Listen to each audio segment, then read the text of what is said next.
Ahora presentamos En paz me acostaré, para que tu sueño sea grato. Antes de acostarte, recibe una palabra de Dios que edificará tu vida. En paz me acostaré es un espacio para meditar a la luz de la palabra de Dios. Prepárate para recibir un mensaje de fe y esperanza en su programa En paz me acostaré, producido por ministros de la palabra. Con ustedes, el pastor Marco Peña. Muy buenas noches, amados hermanos y hermanas. Bienvenidos a este su espacio En paz me acostaré, producido por ministros de la palabra. Lunes, miércoles, viernes y domingo, de 8 a 9 de la noche. Traemos para usted una palabra del cielo, una palabra fresca para animarlo, para ayudarlo, para redarguirlo, para procurar que usted sea un mejor cristiano y una mejor cristiana a la luz de las Sagradas Escrituras. Les saluda su hermano en Cristo, Marco Peña.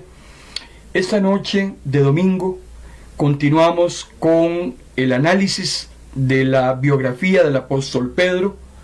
Hoy vamos a iniciar las cartas del apóstol. Iniciaremos con la primera carta, capítulo 1, en un tema que hemos titulado La esperanza cristiana en tiempos de sufrimiento.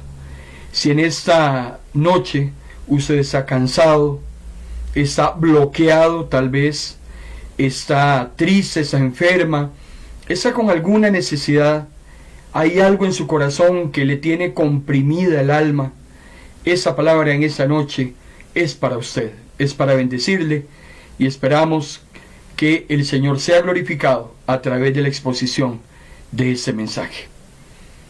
¿Qué le parece si nos encomendamos al Señor? Una vez más nos presentamos delante de tu presencia, agradeciéndote el privilegio de servirte.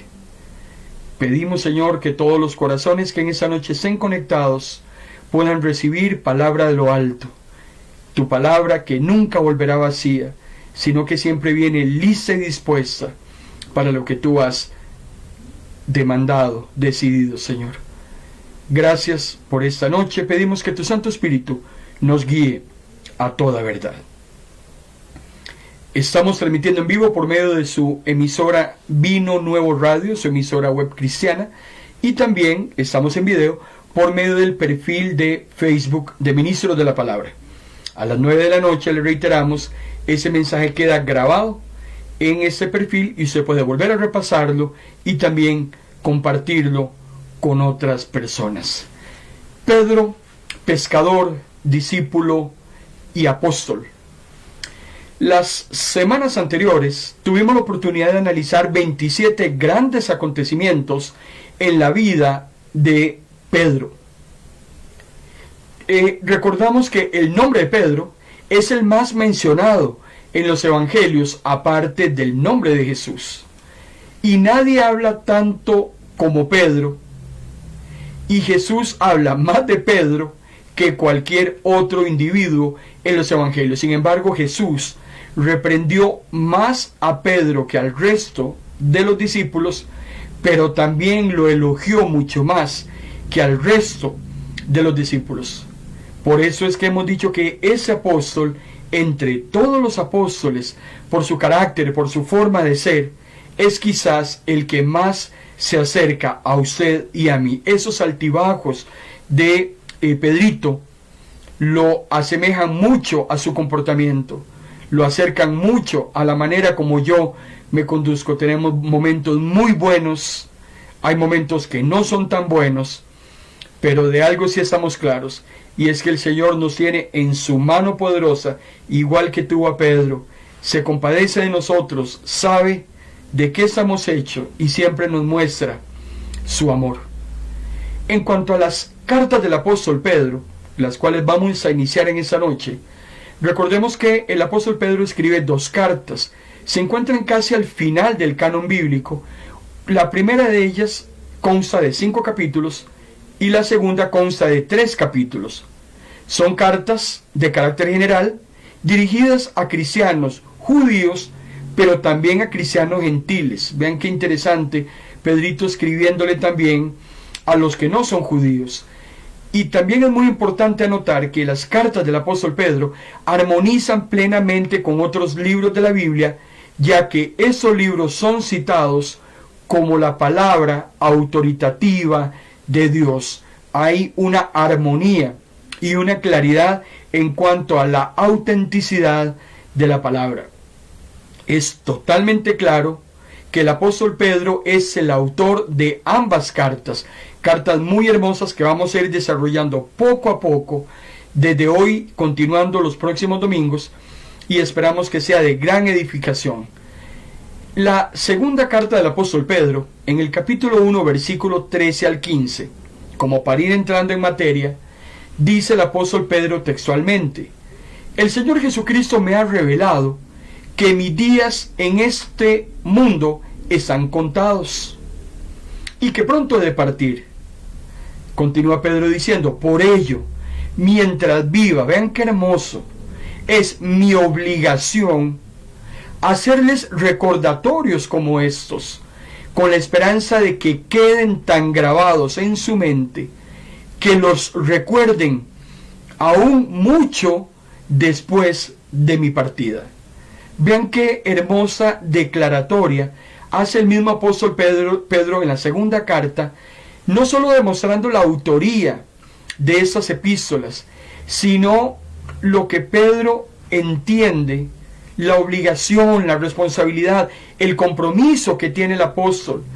Él sabe que le queda muy poco tiempo en este mundo, pero dice que mientras viva, mientras Dios no se lo lleve, y ojalá, hermano y hermana, que ese sea su anhelo y que ese también sea mi anhelo.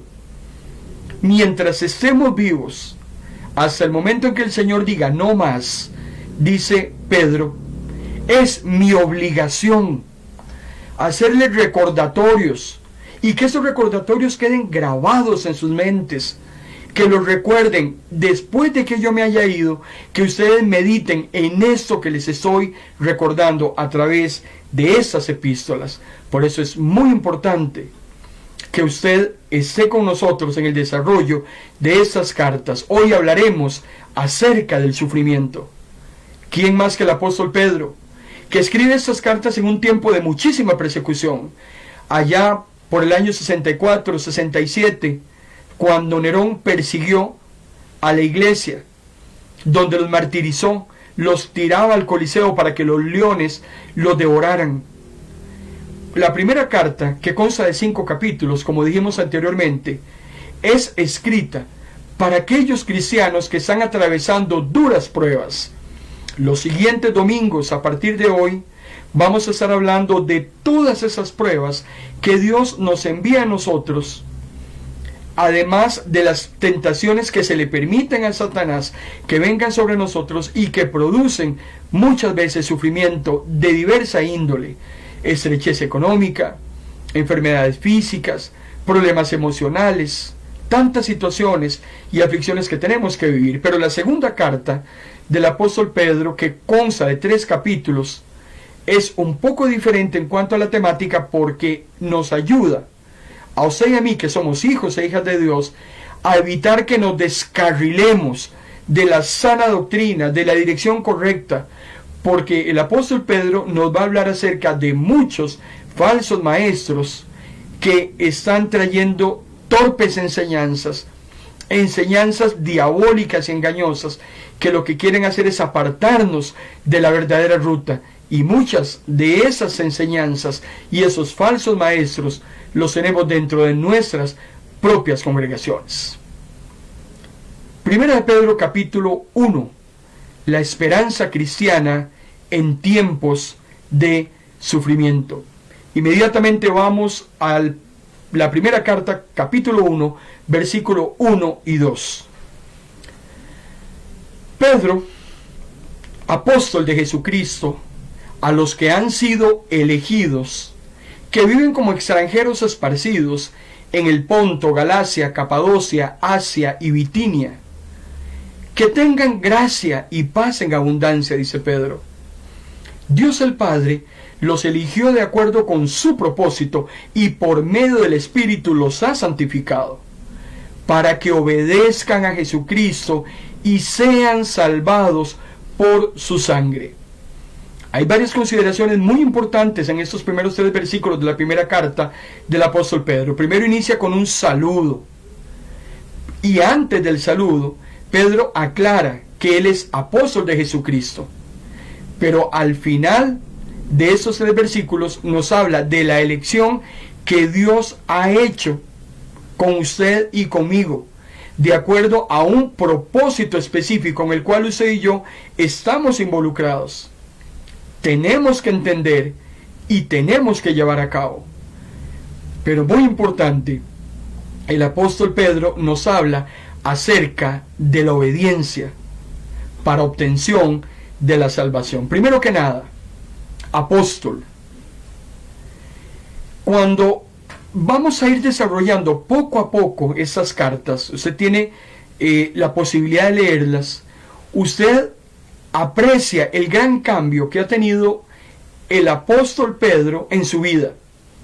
Ya en el pasado, aquella impetuosidad, aquella manera de hacer las cosas ha cambiado mucho. Pedro ha madurado grandemente. Han pasado 30 y resto de años hasta ese momento, y en esas 3 décadas Pedro ha madurado mucho. Ya no es el mismo impaciente que era antes. Usted puede leer sus cartas en las que uno presume que es un hombre bastante ya acercándose a la ancianidad, un hombre adulto mayor, que sabe que le queda muy poco tiempo, un hombre que ama al Señor entrañablemente, que me imagino que de vez en vez recuerda aquella negación que hizo al Señor, todos sus pecados, pero cómo le dio vuelta toda esa vida pasada y se dedicó exclusivamente a llevar las buenas nuevas. Cuando Pedro se encuentra por primera vez con Jesús, usted recordará cuando Andrés le presenta a Pedro, le presenta a Jesús, lo imprudente que era, lo torpe, cómo Pedro hablaba atropelladamente. Ahora es un apóstol de Jesús, es una persona que se ha vuelto incuestionable y muy embestido de autoridad. Pedro es otra persona totalmente. Se ha dejado moldear por Jesús, ha caminado, ha sufrido muchas situaciones como él mismo nos las va a describir, y ahora es otra persona, una persona madura en la parte espiritual. Pedro se llama así apóstol de Jesucristo. Cuando comparamos el apostolado de Pedro y el apostolado de Pablo, hay situaciones muy interesantes, porque Pablo insiste constantemente en su apostolado. Cuando vamos a la primera carta del apóstol Pablo a los Corintios, en el capítulo 1, versículo 1, Pablo dice: Pablo, llamado a ser apóstol de Cristo Jesús, porque Dios así lo quiso. Y en Gálatas capítulo 1, versículo 1, el mismo Pablo hablando de él dice: Pablo, apóstol, no enviado de los hombres, ni por los hombres, sino por Jesucristo mismo y Dios el Padre, que lo resucitó de los muertos. Vemos una vehemencia del apóstol Pablo hablando de su apostolado. Recordemos que Pablo no es testigo de los acontecimientos que surgieron alrededor de Jesús. Pablo nunca fue discípulo de Jesús. Pablo tiene un encuentro personal con Jesús allá en Hechos capítulo 9, donde Jesús mismo se le presenta para darle una misión totalmente diferenciada de la que tenían sus propios discípulos.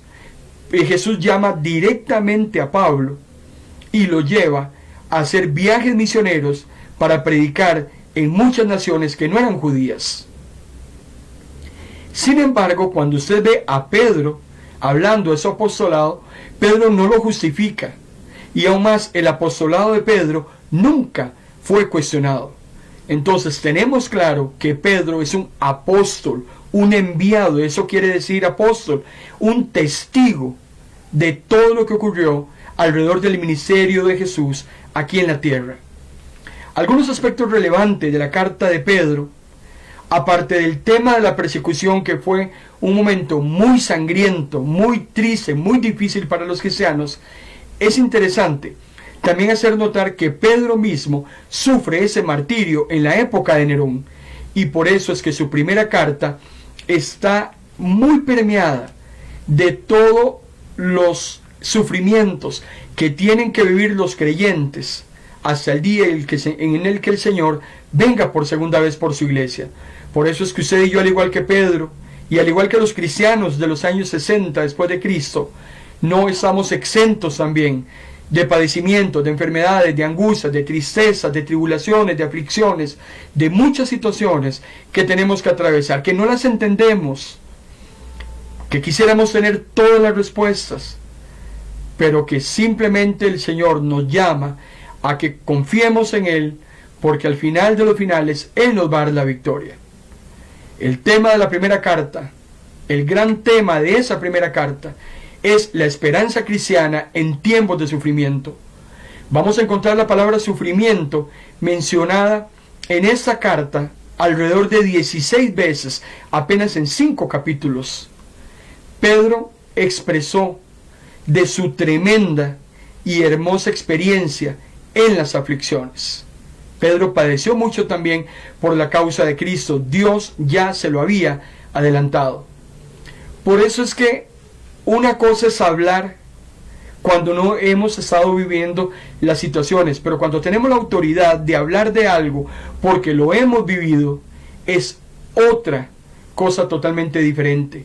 Por ello es que Pedro puede hablar del sufrimiento de una manera apasionada, de una manera vehemente, hasta de una manera dulce, porque él lo ha vivido, él lo ha absorbido en carne propia. Por eso es que las palabras de Pedro en estas 2 cartas salen de lo profundo de su corazón.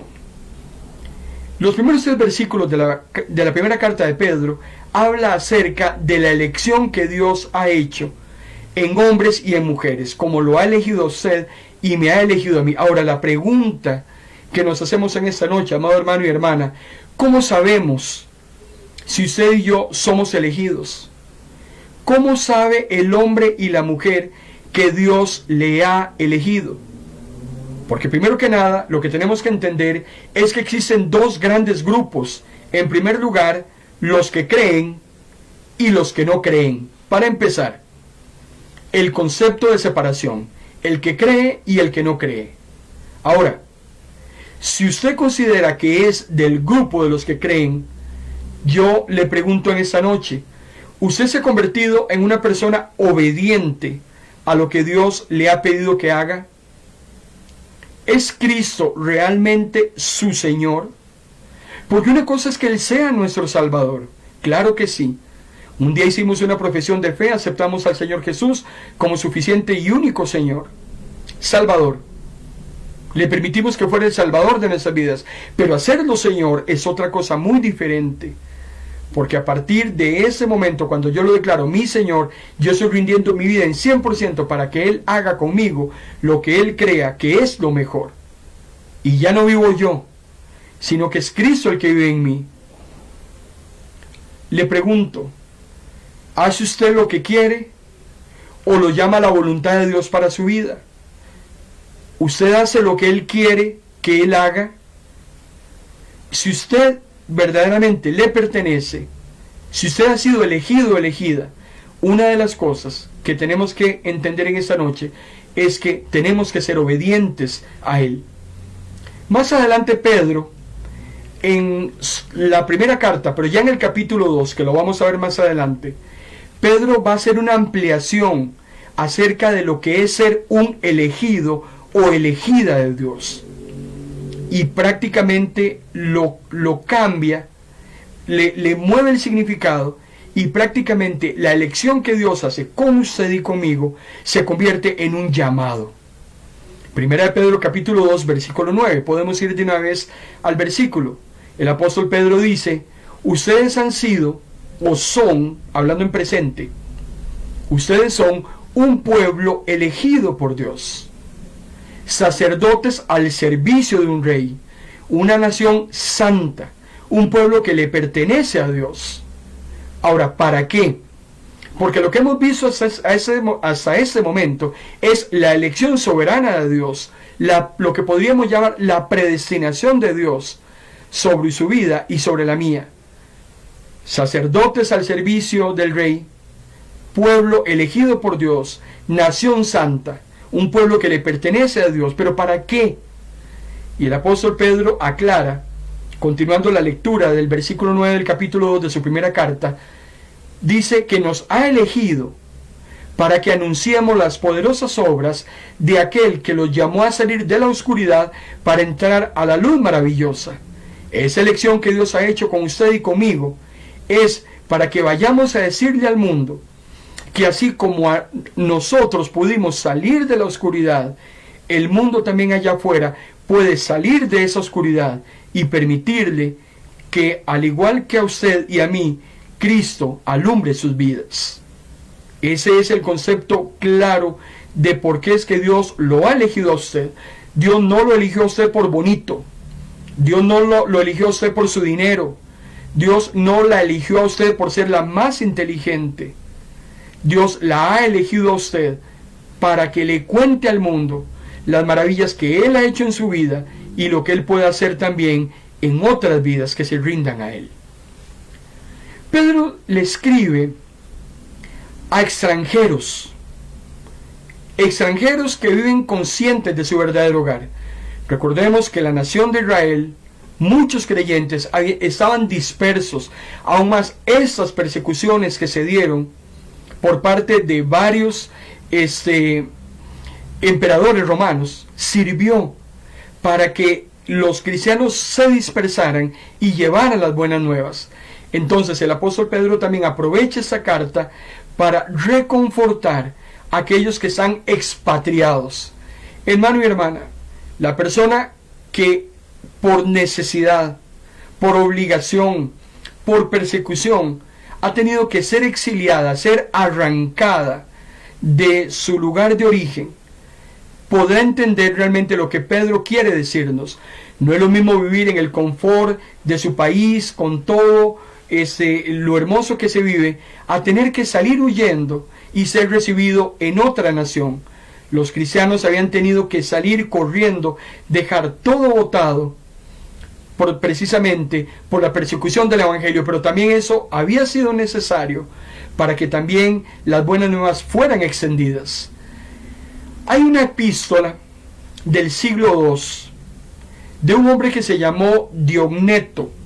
Es una carta, 200 años después de Cristo se escribió. No está en el canon bíblico, ni siquiera está en los apócrifos. Pero a mí me llama poderosamente la atención esta carta que fue recibida en muchos lugares, donde Diogneto dice: ellos, hablando de los cristianos, habitan en las tierras de su nacimiento, pero como residentes temporarios o repatriados, toman sus responsabilidades como ciudadanos y soportan todas las discapacidades como extranjeros. Pasan sus días en la tierra, pero su ciudadanía es en el cielo. Lo que podemos entender, hermano y hermana, es que usted y yo somos extranjeros en esta tierra. Nuestra ciudadanía no está aquí en este mundo. Nosotros no tenemos absolutamente nada en esta tierra. Usted y yo vivimos como extranjeros, vivimos como repatriados, asumimos responsabilidades como ciudadanos, soportamos todo lo que hay que soportar. Pero es muy hermoso lo que Diogneto dice, que nuestra ciudadanía está en el cielo. Y no está diciendo nada alejado de la verdad. No estoy leyendo la Biblia, estoy leyendo la carta de un hombre que muy probablemente le escribió a muchas personas que estaban viviendo dificultades, pero era un hombre de Dios. Y esto que ese hombre está escribiendo, usted lo encuentra a lo largo de las Escrituras. Nuestra ciudadanía está en el cielo. Mientras tanto, tenemos que vivir como forasteros en esta tierra. Pedro le escribe no solo a judíos, sino que también le escribe a gentiles. Más adelante en esa misma carta y en el mismo capítulo, pero en el versículo 18 y 19, Pedro dice: a ustedes los rescataron de la vida inútil que heredaron de sus antepasados.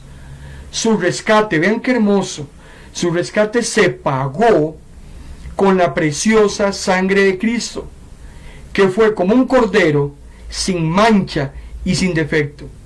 Lo que Cristo ha hecho por usted y por mí, hermano y hermana, tiene un alto precio.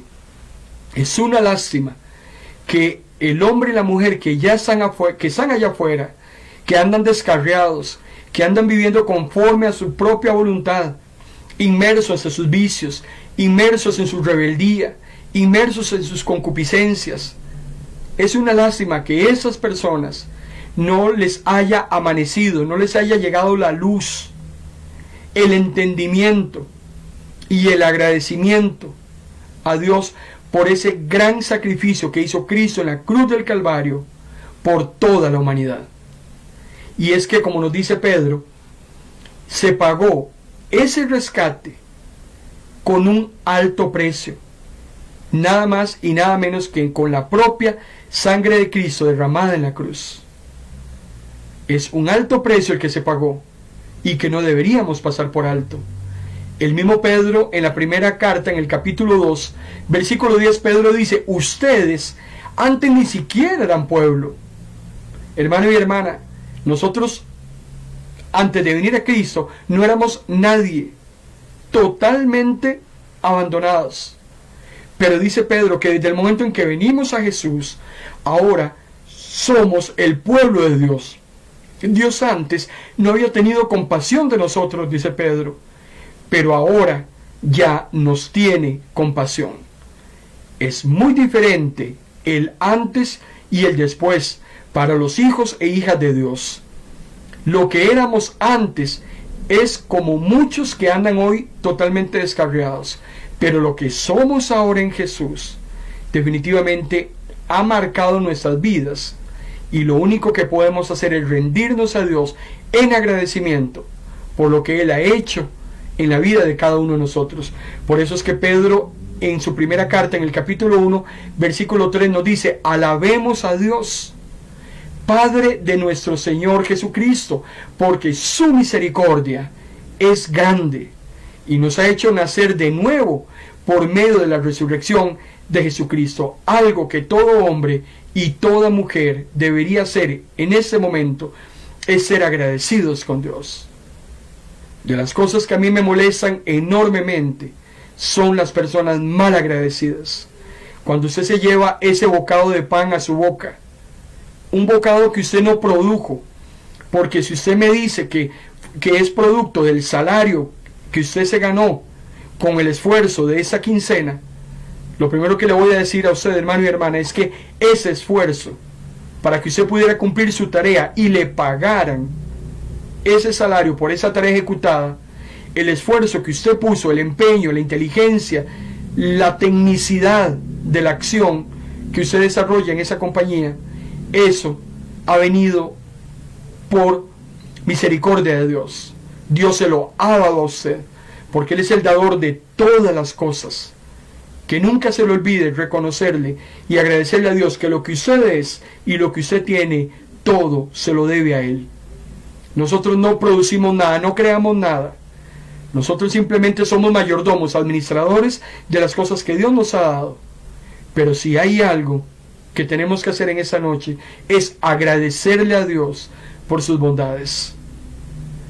Por eso es que la justicia nos condena y la santidad nos desaprueba. Por eso es que es por la misericordia de Dios que nuestra esperanza comienza cuando el Señor nos ve con ojos de amor y venimos a Él. Por su misericordia. Recuerda, hermano y hermana, la gran diferencia que hay en la gracia y en la misericordia de Dios. La gracia de Dios es darnos algo a usted y a mí que nosotros no merecemos, y eso es la salvación. Pero también recuerde que la misericordia de Dios es darnos algo que usted y yo sí merecemos. Lo merecemos, claro que sí, pero por su misericordia Él no nos los va a dar. ¿Qué merecíamos nosotros? La muerte. ¿Qué merecíamos? El castigo. ¿Qué merecíamos? El lago de fuego. Sin embargo, por la misericordia de Dios, Él no nos da aquello que merecíamos, por tanto amor que Él le tiene a usted y me tiene a mí. Y si hay algo en lo que las cartas del apóstol Pablo están fundamentadas, es en la resurrección de Cristo, que ese tema fue tan importante en el día del Pentecostés y en los mensajes siguientes. Cuando vimos a Pedro predicándole a 3,000, luego predicándole a 5,000, el mensaje de la resurrección era sumamente importante que fuese predicado, porque la resurrección es lo más relevante que nosotros encontramos en las cartas del apóstol. Es sumamente un tema necesario del cual hay que hablar, porque si Cristo resucitó, usted y yo también vamos a resucitar. Y si Cristo no resucitó, dice el apóstol Pablo, usted y yo seríamos los más miserables de esta tierra. El apóstol Pedro, a partir del versículo 4 de la primera carta, en el capítulo 1, va a hacer un énfasis en el futuro y no en el presente.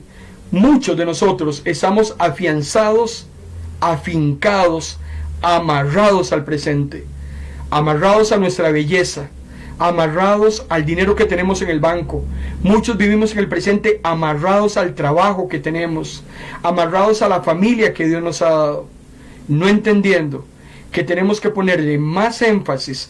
El enfoque nuestro tiene que estar viendo siempre hacia el futuro, a aquello que estamos anhelando, y de eso vamos a estar hablando en el próximo segmento, después de esta breve pausa. Quédese con nosotros.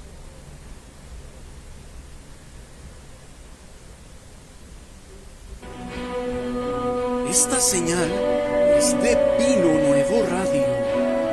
Estás en tu programa En Paz Me Acostaré, porque una palabra de Dios puede cambiar el rumbo de tu vida. Sigue en sintonía de tu programa En Paz Me Acostaré.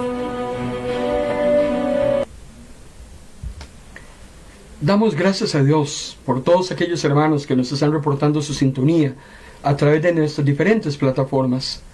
Esperamos estarles edificando y bendiciendo a través de la exposición de la palabra. Este es nuestro espacio, En Paz Me Acostaré, está creado para su edificación a través de las Sagradas Escrituras. No hay argumento humano, no hay criterio de sabiduría que no sea la que viene totalmente del cielo. Esa es nuestra motivación, nuestro eslogan: pertenecemos a quienes servimos. Gracias damos al Señor en esta noche. Estamos desarrollando las cartas del apóstol Pedro. Hemos venido hablando de datos biográficos en los últimos 3 domingos hacia atrás.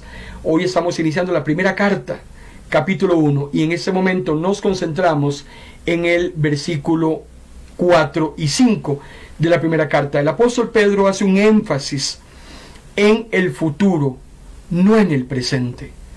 Dice la palabra del Señor: esto fue así para que tengamos, dice Pedro, una esperanza viva y recibamos una herencia que no se puede destruir, ni marchitar, ni manchar. Hermano y hermana, voy a decirle algo que está dentro de mi corazón, y es algo en lo que yo creo. Nosotros seguimos con vida. Los hijos e hijas de Dios seguimos adelante, caminamos hacia adelante y todavía nos mantenemos de pie porque seguimos esperanzados en que después de esto que estamos viviendo hay algo mucho mejor. Definitivamente, porque si no, ¿quién sabe dónde estaríamos nosotros en estos instantes? Pero es esa esperanza. El apóstol Pedro dice: ustedes tienen una herencia que no se puede destruir, que no se puede marchitar, que no se puede manchar. Lo que pasa es que tenemos que entender que esa herencia, hermano y hermana, no está aquí en la tierra. Hay muchos hijos e hijas de Dios que están arraigados a muchas cosas en este mundo. Y algo que el Señor nos enseña es a desprendernos y a siempre tener claro que lo mejor está por venir, pero no aquí en la tierra. Esta dice el apóstol Pedro, es la herencia que está reservada en dónde. Y el apóstol claramente dice, ¿dónde está tu herencia? 1 de Pedro capítulo 1, versículo 4, tu herencia está en el cielo. Está para usted y para mí, a quienes Dios protege con su poder por la fe hasta que llegue la salvación. También el apóstol Pedro me dice que el Señor le protege a usted y me protege a mí como sus hijos, y nos va a cuidar y nos va a guardar hasta el día en que llegue la salvación, que se dará a conocer, según el apóstol Pedro, en los últimos tiempos. Entonces, seguimos abrazando esa esperanza, seguimos en fe abrazando esa herencia, sabiendo que no está aquí en la tierra, que aunque nuestros cuerpos se deshagan, aunque perdamos todo lo material, aunque parezca como que ya no podemos seguir adelante, el Señor nos dice que después de esa vida hay algo mejor. El apóstol Pablo lo tenía claro: ausente del cuerpo, presente con el Señor. Aunque ese cuerpo se deshaga, Pablo lo veía como un tabernáculo, como una tienda de campaña, como algo que se podía desintegrar. Usted sabe que una tienda de campaña simplemente es un poco de tela con unos palos. Así es como Pablo veía la vida terrenal. Pero Pablo decía, pero en el cielo, ahí sí tenemos una casa. Una casa, un edificio que no es hecho por mano humana. Un edificio que es hecho por Dios, incorruptible, y que nunca podrá ser destruido. Pablo decía, ojalá me fuera ya de este mundo. Ojalá pudiera estar ya con el Señor. 1000 veces es mejor, dice. Sin embargo, el tiempo en el que Dios me dé para estar yo aquí en la tierra, lo voy a dedicar para engrandecer el reino de Dios. Lo mismo que Pedro nos dice, mientras yo viva, no me cansaré de repetirles lo que ustedes tienen que escuchar. Eso es el deseo y el anhelo de todo siervo y sierva de Dios, que mientras estemos en esta tierra, hermano y hermana, no nos cansemos de hacer la obra que Dios ha puesto en nuestras manos. Al final de los finales, si no es en esta vida, sabemos que en la venidera el Señor tendrá grandes galardones y recompensas para aquellos que han sido fieles. En la primera carta del apóstol Pedro, en el capítulo 1, versículo 6, el apóstol Pedro nos dice, eso es lo que a ustedes los llena de alegría, a pesar de tener que sufrir diversas pruebas por algún tiempo. Y entonces, tal vez usted se preguntará en esta noche, bueno, ¿y de qué tenemos que alegrarnos? Me quedé sin trabajo y tengo que estar muerto de risa. Estoy en ese momento con una enfermedad incurable y tengo que estar a pura carcajada. Me acaban de quitar la casa porque no pude pagarla y no se me deja llorar, porque el apóstol Pedro dice que entonces tenemos que estar llenos de alegría. ¿A qué se refiere el apóstol Pedro cuando habla de esas situaciones? Una persona, un hombre, una mujer de Dios, que tiene su mirada puesta en el futuro, en ese futuro glorioso con Dios en la eternidad. Cualquier situación que le suceda en esta tierra, la va a ver como pasajera comparada con esa gran eternidad que nos espera. Cualquier situación que estemos atravesando nosotros en ese mundo, hermano y hermana, por más dolorosa que sea, número uno, es temporal. No sé cuántos años te va a dar el Señor a ti en esta tierra, 60, 70, 40 años, 80 años tal vez. Pero esos 70, 80 años no se comparan en nada con la eternidad gloriosa que el Señor tiene para ti después de que atravesemos este valle de lágrimas. Y la alegría que el apóstol Pedro habla no es un tema de estar a carcajada limpia, no se trata de eso, sino es de ese gozo interno que tenemos los hijos e hijas de Dios mientras esperamos que el Señor cumpla lo que Él ha prometido para nosotros, que en medio de las dificultades, de cualquier situación que estemos atravesando, Dios tiene el control de todas las cosas. y al final Él nos va a dar la victoria. Pero algo que el apóstol Pedro no deja de lado es que la fe suya y mi fe tiene que ser probada para ser aprobada. Sería muy fácil, muy bonito que todo cerrara, que todo cuadrara, que todo saliera como yo quisiera, a la hora que yo quiero, como yo lo deseo, del tamaño que lo quiero, del color que a mí me gusta. Así sería muy fácil. Sin embargo, los hijos e hijas de Dios tienen que entender que su propia fe tiene que ser probada. La única manera que Dios nos apruebe es cuando Él prueba nuestra propia fe. Y Él lo aclara en el versículo 7 del capítulo 1. La fe de ustedes, dice Pedro, es como el oro, que tiene que probarse por medio del fuego. Así también su fe, que vale muchísimo más que el oro, tiene que probarse por medio de los problemas. Y si es aprobada, recibirá gloria y honor cuando Cristo aparezca. Su fe y mi fe, hermano y hermana, no es probada porque Dios no sabe qué tanta fe tenemos. Nuestra fe es probada porque nosotros somos los ignorantes de cuánta fe es la que tenemos. Dios sabe cuánta fe tiene usted. El problema es que es usted la que muchas veces no sabe cuánta fe es la que tiene.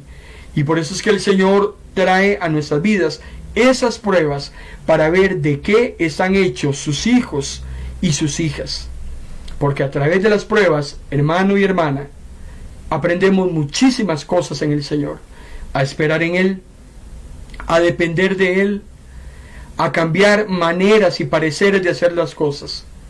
El Señor nos habla de muchas maneras a través de las pruebas. Y eso es lo que el apóstol Pedro está tratando de decirnos en esta noche.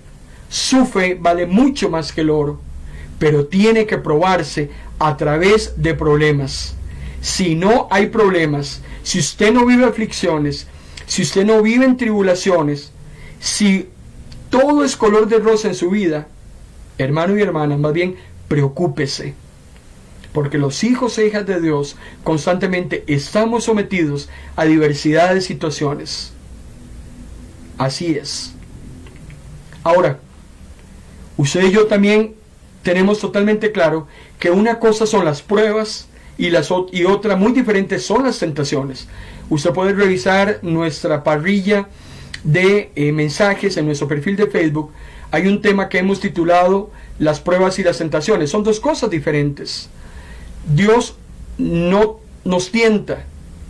A Dios nadie puede tentarlo, pero Dios sí permite que Satanás nos tiente, porque las tentaciones vienen de Satanás. Entonces, por un lado tenemos que lidiar con las pruebas de Dios, y por el otro lado tenemos que lidiar con las tentaciones de Satanás.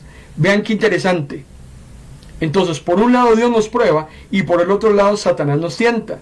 Santiago capítulo 1, versículo 13 al 15 es claro cuando dice: nadie debe decir cuando es tentado que es Dios el que lo tienta, porque Dios no puede ser tentado por el mal, ni tampoco Él tienta a nadie. Las tentaciones no vienen de Dios vienen las pruebas.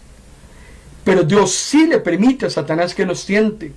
Entonces somos totalmente flanqueados por todo lado. Y luego dice el apóstol Santiago: al contrario, cada uno es tentado por sus propios malos deseos que lo arrastran y seducen.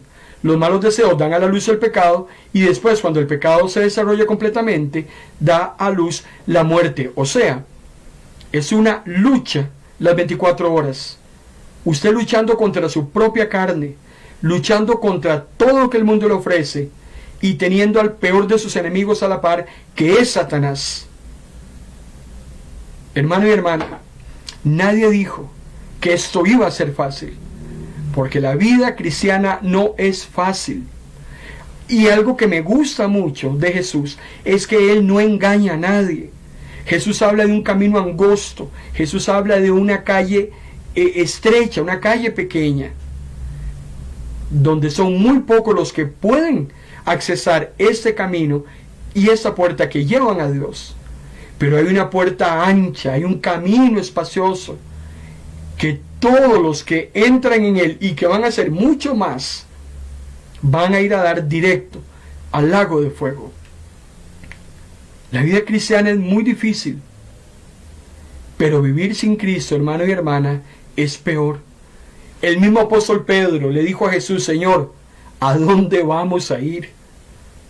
Porque Jesús los invitó a irse. Si ustedes quieren irse, váyanse. Hermano y hermana, Jesús no tiene amarrado a nadie. El hombre y la mujer están con Cristo en los caminos del Señor por decisión propia. El Señor no obliga a nadie a seguirlo. El Señor da las pautas. El hombre es el que decide. Pero póngase usted a pensar, si no tuviéramos a Cristo en nuestro corazón, ¿a dónde iríamos? ¿Qué sería de nosotros?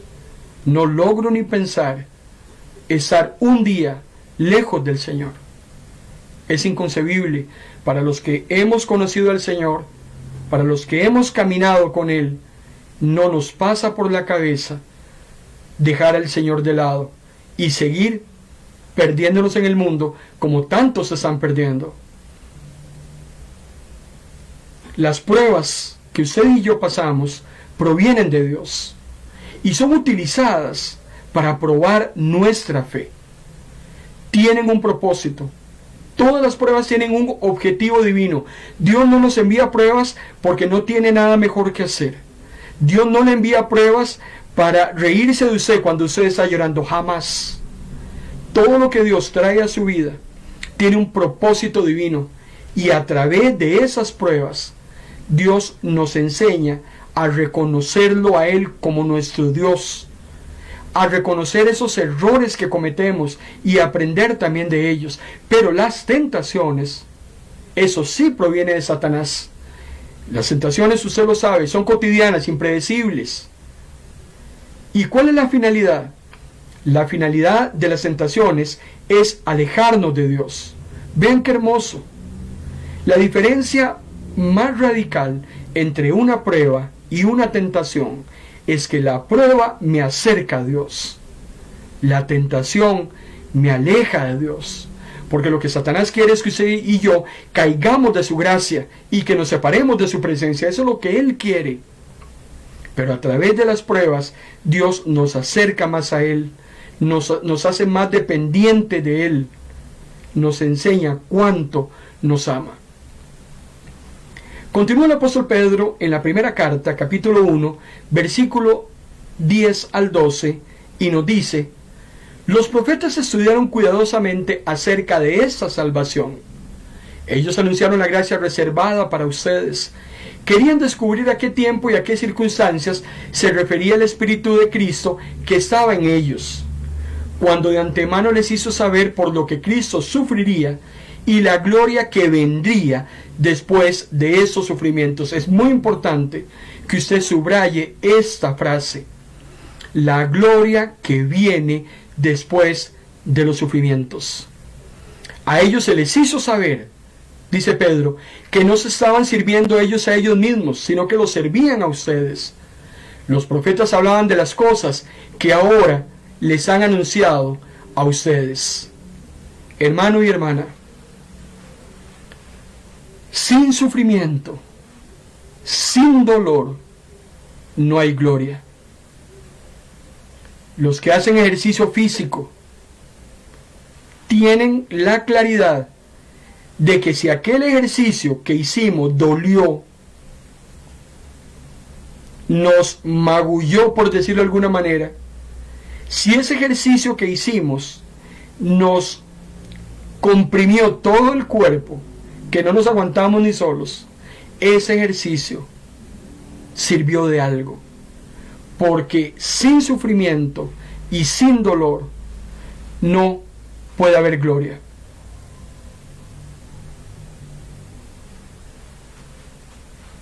Al igual que un atleta, Dios es nuestro entrenador. Me encontré un párrafo muy hermoso acerca de los atletas que hacen ejercicios, están en diferentes disciplinas como los Juegos Olímpicos, pero una declaración de un entrenador hacia su atleta cuando le dice: yo soy tu entrenador, te cansaré, me enfadaré contigo, gritaré como un loco, dice el entrenador, te corregiré, y te diré 1000 veces las cosas. Seré tu peor pesadilla. Pero dice el entrenador, pero también te seguiré cuando sea necesario. ¿Y sabes por qué? Porque creo en ti. Cuando puedas comprender esto, sabré que ya estás listo para triunfar. Nunca encontrarás a nadie que se preocupe por ti y a quien le importe más, dice el entrenador, sin ningún interés, solo tu superación. Y el entrenador termina diciendo, porque tu triunfo será el mío. Cuando leí ese párrafo, en el primero que pensé es en el entrenador más grande que ha habido en la historia, en su entrenador y en mi entrenador, y ese es el Señor Jesús. El Señor nos está entrenando en esta tierra, hermano y hermana, para una vida gloriosa. Pero ese entrenamiento en el que usted y yo estamos en ese mundo requiere sufrimiento y requiere dolor, porque sin ellos no hay gloria. El deportista lo sabe. En esos días que terminaron los Juegos Olímpicos, se estaba viendo la maratón de 42 kilómetros. Cómo los hombres y mujeres que terminan estas pruebas llegan totalmente extenuados, llegan a la meta desmayados. Cuando cruzan la meta, una serie de hombres, entre médicos y asistentes, tienen que irlos a recoger, sentarlos en una silla de ruedas, auxiliarlos de lo extenuado que están. Pero esas personas que llegan tan adoloridas, tan cansadas, con esos cuerpos tan atribulados, los han llevado hasta el máximo desgaste para obtener esa meta. Cuando llegan ahí, ellos saben lo valioso que ha sido ese tiempo, más de 2 horas corriendo. Pero desde el primero que llega hasta el último que llega y pasa la meta, coinciden en que sin sufrimiento y sin dolor no hay gloria. Idénticamente es lo que el apóstol Pedro nos está diciendo en el versículo 10. La gloria suya, hermano, y la gloria mía va a venir después de que hayamos sufrido. Antes no podremos recibir absolutamente nada. Dios es su entrenador. El Señor todos los días nos corrige, el Señor todos los días nos regaña, el Señor todos los días está encima de nosotros. Sigan adelante, no se dejen, avancen, avancen, ya falta poco. Porque Él quiere que nosotros triunfemos, y qué hermoso, el triunfo nuestro será el triunfo de Él. Cuando lleguemos a la patria celestial, sé que nos va a ver a los ojos y nos va a decir: la sangre que derramé en la cruz del Calvario valió la pena por ti, porque llegaste hasta el final. Eso es lo que Dios quiere que usted y yo hagamos. El apóstol Pablo lo decía: yo prosigo al blanco, yo prosigo a la meta, no lo he alcanzado, ahí voy, todos los días voy avanzando, todos los días voy acercándome, pero yo sé que llegaré a obtener esa corona de vida, ese premio que el Señor tiene guardado para todos aquellos que le aman. Esa es su esperanza y esa es mi esperanza, que podamos llegar al final. Pero recuerde, hermano y hermana, solo los valientes heredan el reino de los cielos. Cobardes no van a poder llegar. No le van a dar el premio al que se quede de camino. El premio lo va a recibir el que llegue hasta el final. Pero para poder recibir la gloria, hay que sufrir y hay que llorar. Sin embargo, el Señor ha prometido estar con nosotros siempre. Jesús se lo dijo a sus discípulos: en este mundo tendréis aflicción, pero confiad, porque yo he vencido al mundo. Y si Jesús venció a este mundo, usted y yo, hermanos y hermanas, también lo vamos a vencer. Padre, gracias, Señor, por tu palabra en esta noche. Gracias, Señor, porque siempre nos hablas de muchísimas maneras. Te alabamos, te agradecemos por el privilegio que nos has dado de recibir esta palabra en esta noche. La esperanza cristiana en medio del sufrimiento. Seguimos, Señor, confiando en ti, abrazando, Señor, tus promesas, abrazando la esperanza Señor, teniendo la certeza de que nuestra herencia cada vez está más cerca y no tiene nada que ver con este mundo. Gracias por esa seguridad que nos das, que en esta noche podamos sentirnos reconfortados en medio de tanto problema que hay a nivel mundial, en medio de tanta incertidumbre, en medio de tantas preguntas que nos hacemos, que podamos salir reconfortados con tu palabra, sabiendo que después de este mundo hay algo mejor para tus hijos. En el nombre de Jesús. Amén.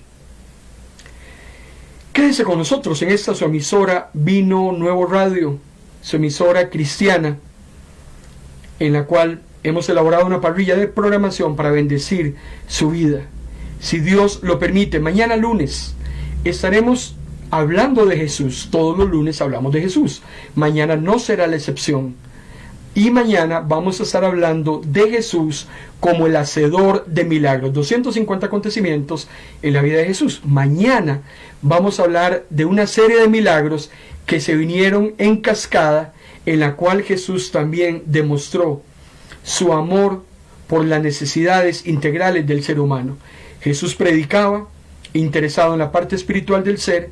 Jesús enseñaba, preocupado en la parte intelectual, pero Jesús también sanaba, sana hoy, porque también está preocupado en su salud y en la mía. Gloria al Señor por eso. Yo en esta noche lo bendigo. En el nombre del Padre, en el nombre del Hijo, en el nombre del Espíritu Santo, que este inicio de semana sea de gran bendición para su vida. Que el Señor lo guarde, lo proteja, que el Señor cuide a los suyos, que el Señor bendiga todo lo que usted haga, que todo lo que toque sea de bendición. Buenas noches.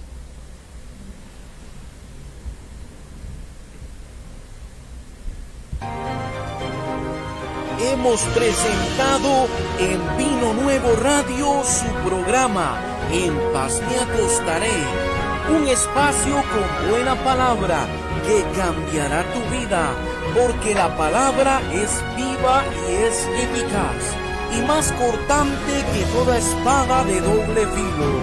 Esto ha sido En Paz Me Acostaré.